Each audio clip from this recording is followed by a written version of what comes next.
Hello everyone, welcome back to our channel. My name is Abid Akhtar Ansari and this is going to be the first video of our channel. आज का हमारा topic होगा बाल वाटिका, जो कि ऐसे parents के लिए ख़ास तौर से बहुत ही इंपॉर्टेंट होने वाला है जिनके प्यारे प्यारे छोटे छोटे बच्चे अभी स्कूल जाना शुरू कर रहे हैं, जो 3 साल से 6 साल तक की एज के हैं। उनके पढ़ाने वाले टीचर्स के लिए भी ये वीडियो बहुत बेनिफिट करने वाला है एंड ऐसे स्कूल्स के लिए भी ये बेनिफिट करने वाला है, राइट। सो हम कोशिश करेंगे कि छोटे से वीडियो में ही हम सारी चीज़ें कवर करें, बट अगर आपको ज़रूरत पड़ेगी तो we can make a detailed video out of it. So let's get started. So Bal Vatika, जैसा कि अपना नाम ही सजेस्ट कर रहा है कि ये बच्चों का एक बगीचा है, ऐसा माहौल जहाँ पे हम बच्चों को इस तरह का एनवायरनमेंट दें जहाँ बच्चे ग्रूम अप हों बड़े मज़े से खेलते कूदते और एंजॉय करते हुए। अब बात आती है कि ये टॉपिक इतना इम्पोर्टेंट क्यों है, बाल वाटिका शब्द इतना इम्पोर्टेंट क्यों है, राइट। तो नेशनल एजुकेशन पॉलिसी और नेशनल करिकुलम फ्रेमवर्क, जिसे हम कहते हैं NEP 2020 या NCF शॉर्ट फॉर्म है इसका, इसके दायरे में इसके डॉक्यूमेंट्स में रेफर किया गया है बार बार बाल वाटिका के बारे में, जो कि फाउंडेशनल स्टेज की लर्निंग्स में बहुत इंपॉर्टेंट है, राइट। हम सब के लिए जानना ये बहुत ज़रूरी है। अब फाउंडेशनल स्टेज की लर्निंग क्या कहती है, let us talk about it. National education policy emphasize करता है, यानी बहुत ज़्यादा तवज्जो देता है, बहुत ही स्ट्रांगली उसको रिकमेंड करता है कि early stages of education system जो हमारा है, यानी चिल्ड्रन का एजुकेशन है, उसमें हम रिकॉग्नाइज करें। और उन्होंने भी रिकॉग्नाइज किया है कि 6 साल से कम उम्र के बच्चों में, यानी 6 साल से पहले ही बच्चों का 85% तक का दिमाग विकसित हो जाता है, राइट। ये बातें सुनी सुनी सी लगती हैं। सो बाल वाटिका में क्लासेस कौन कौन सी आती हैं। अब बात ये है, तो फाउंडेशनल स्टेज की जो क्लासेस हैं एज 3 से लेके एज 8 तक के अंदर, यानी नर्सरी, LKG, UKG, अलग अलग नामों से इसे अलग अलग स्कूलों में बोला जाता है। फर्स्ट के नीचे की 3 क्लासेस ये बाल वाटिका स्टेजेस के अंदर है, जिसमें सबसे लास्ट स्टेज अभी हम बात करेंगे आगे वीडियो में।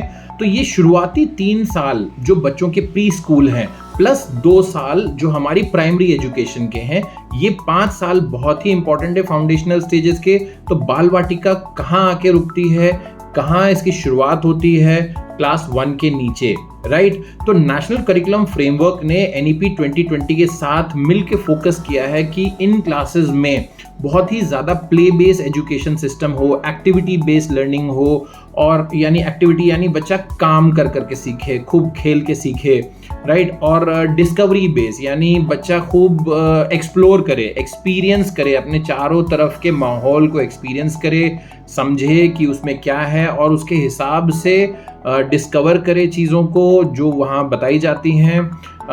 ये अप्रोच जो है बच्चों की कॉग्निशन में, यानी याद रखने की क्षमता में, सोशल एंड इमोशनल डेवलपमेंट, जिसको हम हिंदी में कहते हैं कि बच्चा सामाजिक तरीके से या बच्चा अपने इमोशन को कैसे प्रकट करता है, इमोशनल यानी कि अपने अंदर से जो भाव हैं वो कैसे प्रकट करता है, ये बहुत ही क्रूशियल है, बहुत ही शुरुआती दौर में, ये शुरू के 3 सालों में बहुत इंपॉर्टेंट है।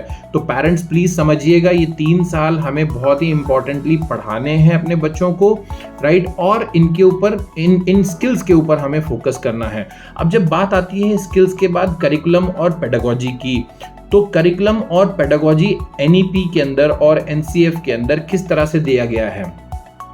तो बाल वाटिका में जो करिकुलम है वो बहुत ही फ्लेक्सिबली डिज़ाइन किया गया है। फ्लेक्सिबल यानी बहुत लचीला है, मल्टी फैसेटेड है, यानी कि बहुत सारे तरीकों से, बहुत अलग अलग तरीकों से उसमें पढ़ाया जाएगा, मिला जुला के अलग अलग तरीके से। कॉम्प्रिहेंसिव है, यानी हर तरह का समावेश उसके अंदर किया जाएगा और डाइवर्स नीड को केटर करेगा। डाइवर्स नीड का मतलब है कि बच्चों की अलग अलग ज़रूरतों को वो कैसे एक साथ एक जगह लाके वो पूरा करता है, right. Foundational literacy and numeracy की भी बात होती है FLN के ऊपर।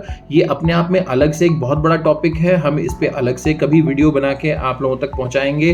बट फाउंडेशनल लिटरेसी का मतलब होता है बच्चा भाषा का प्रयोग करना सीख जाए, बोलना सीखे, जिस भाषा में वो अपने आप को व्यक्त कर सकता है, राइट। और न्यूमरेसी यानी नंबर्स को पहचानने लगे। इस तरीके से उनके ऊपर पेडागोजी और करिकुलम बनाया गया है। साथ में लाइफ स्किल्स के ऊपर बहुत फोकस किया गया है और सोशल एंड इमोशनल लर्निंग के ऊपर बहुत फोकस किया गया है। करिकुलम का मतलब हम सब जानते हैं, करिकुलम यानी सिलेबस, बच्चों को क्या पढ़ाना है, कितना पढ़ाना है, उन पर्टिकुलर क्लासेस में यानी उन छोटी छोटी क्लासेस में, नर्सरी में, एलकेजी में, यूकेजी में क्या क्या कहा गया है पढ़ाने के लिए, वो तो करिकुलम डिसाइड करता है, नेशनल करिकुलम फ्रेमवर्क। फिर बात आती है पेडागोजी की। पेडागोजी का मतलब है वेज ऑफ टीचिंग, यानी कितने तरीकों से बच्चों को पढ़ाया जाए। तो जब हम बात करते हैं पेडागोजी और पेडागोजिकल प्रैक्टिसेस की, तो ये बहुत ही डीप रूटेड है। एनसीएफ और एनईपी के थ्रू ये बताया जाता है कि बच्चों को प्ले बेस एक्टिविटी यानी खेल खेल में पढ़ाइए, स्टोरी बेस यानी कहानी के माध्यम से, सॉन्ग बेस, राइम बेस यानी कहानियों के साथ साथ बच्चों को राइम भी सुनाइए, यानी जो कविताएं होती हैं छोटी छोटी हिंदी में, इंग्लिश में, वो पढ़ाई जाएं और सिखाई जाएं ताकि बच्चों की वोकैबुलरी तेज हो और बच्चा तेज बोलना शुरू करे या साफ बोलना शुरू करे।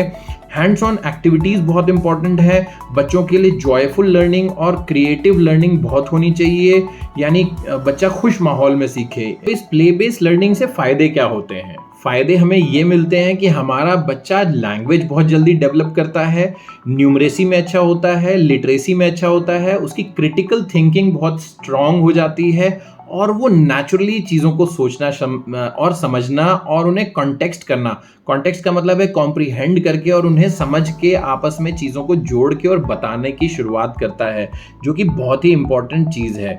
अब बात आती है अगली चरण की, जो कि है ओवरऑल लर्निंग, बच्चे की हॉलिस्टिक डेवलपमेंट। जब हम बात करें ओवरऑल लर्निंग यानी हॉलिस्टिक डेवलपमेंट, तो एनईपी और एनसीएफ ने हॉलिस्टिक डेवलपमेंट पे भी बहुत फोकस किया है।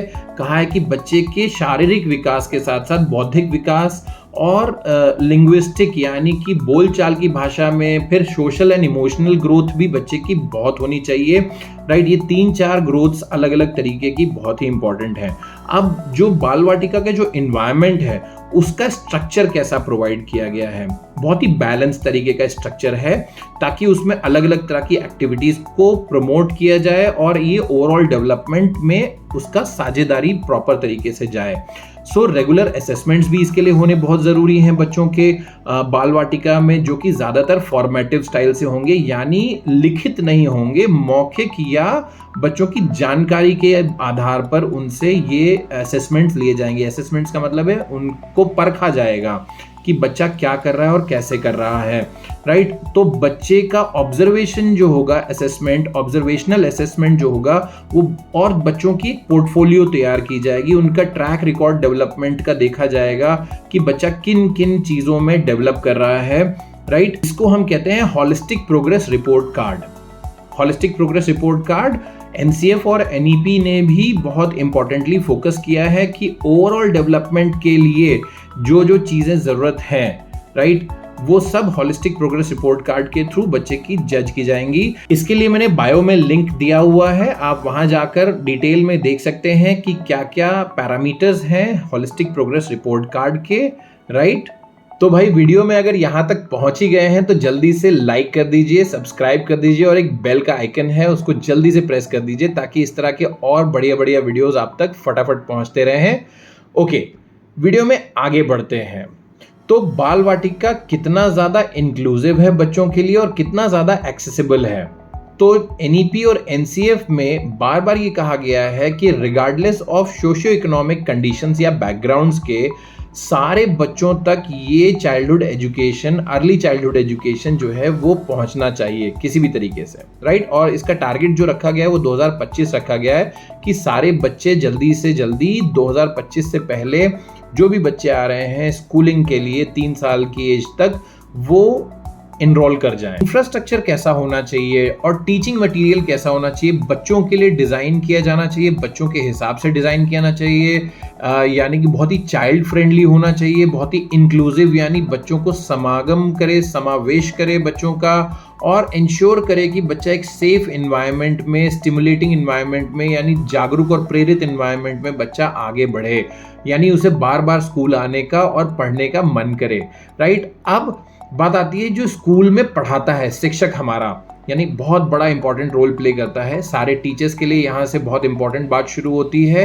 कि टीचर ट्रेनिंग और सपोर्ट के बारे में नेशनल एजुकेशन पॉलिसी और एनसीएफ क्या कहता है। टीचर्स की ट्रेनिंग बाल वाटिका के अंदर किस तरह होनी चाहिए, ये भी एक इम्पॉर्टेंट सवाल है। तो बहुत ज़रूरी है हमें समझना कि ECCE के अंदर टीचर्स की कॉन्टिन्यूअस ट्रेनिंग होनी चाहिए। ECCE क्या है ये भी समझना बहुत ज़रूरी है। ECCE है early childhood care and education. इसके अंदर नेशनल एजुकेशन पॉलिसी क्या कहता है कि टीचर्स की कॉन्टिन्यूअस प्रोफेशनल डेवलपमेंट यानी CPD, लगातार उनके प्रोफेशन, टीचर्स का प्रोफेशन है पढ़ाना, तो टीचर्स के प्रोफेशन को लगातार डेवलप करने के लिए और सपोर्ट करने के लिए बाल वाटिका के एजुकेशनल प्रोग्राम्स चलते रहते हैं जिसमें टीचर्स को अपने आप को एनरोल करना चाहिए।